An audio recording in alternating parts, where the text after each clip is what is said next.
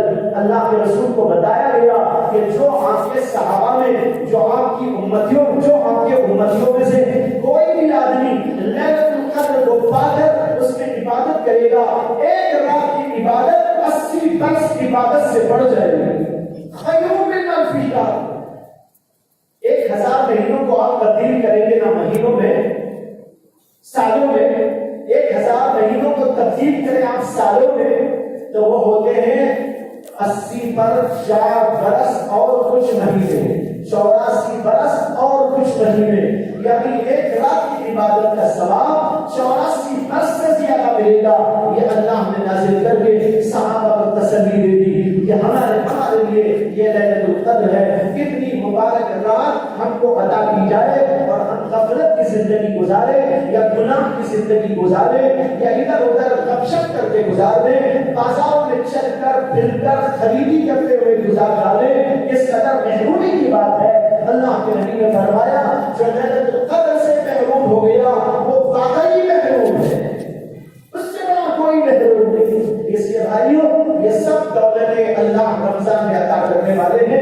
ابھی سے تیار ہو جائیے کہ ہم کو چستی کے ساتھ نمازوں کو پڑھنا ہے، ذکر کرنا ہے، تسبیحات پڑھنی ہے، قرآن پڑھنا ہے، قرآن سننا ہے، تراویح پڑھنی ہے، روزوں کو رکھنا ہے، روزے بہت اچھے انداز سے رکھنا ہے، گناہوں سے اپنے آپ کو بچانا ہے اور اس طرح لیلۃ القدر کے اندر جان کر عبادت کر کے اس کا ثواب پانا ہے تاکہ ہمارا مرتبہ بلند ہو اور ہم اللہ سے قریب ہو جائیں اور ہم کو دنیا میں بھی سکون ملے، آخرت کے اندر بھی سکون ملے. یہ چند باتیں اس موقع کی مناسبت سے عرض کی گئی. اللہ سے دعا کرتا ہوں کہ اللہ تبارک و تعالیٰ مجھے بھی آپ کو بھی دین کی ان ساری دولتوں سے ممتاز فرمائے اور ہم سب کے دلوں کو قرار اور سکون کی دولت عطا فرمائے اور آخرت کے اندر ہم سب کے لیے نجات مقدر فرمائے. وآخر دعوانا الحمدللہ رب العالمین. جزاکم اللہ خیرا.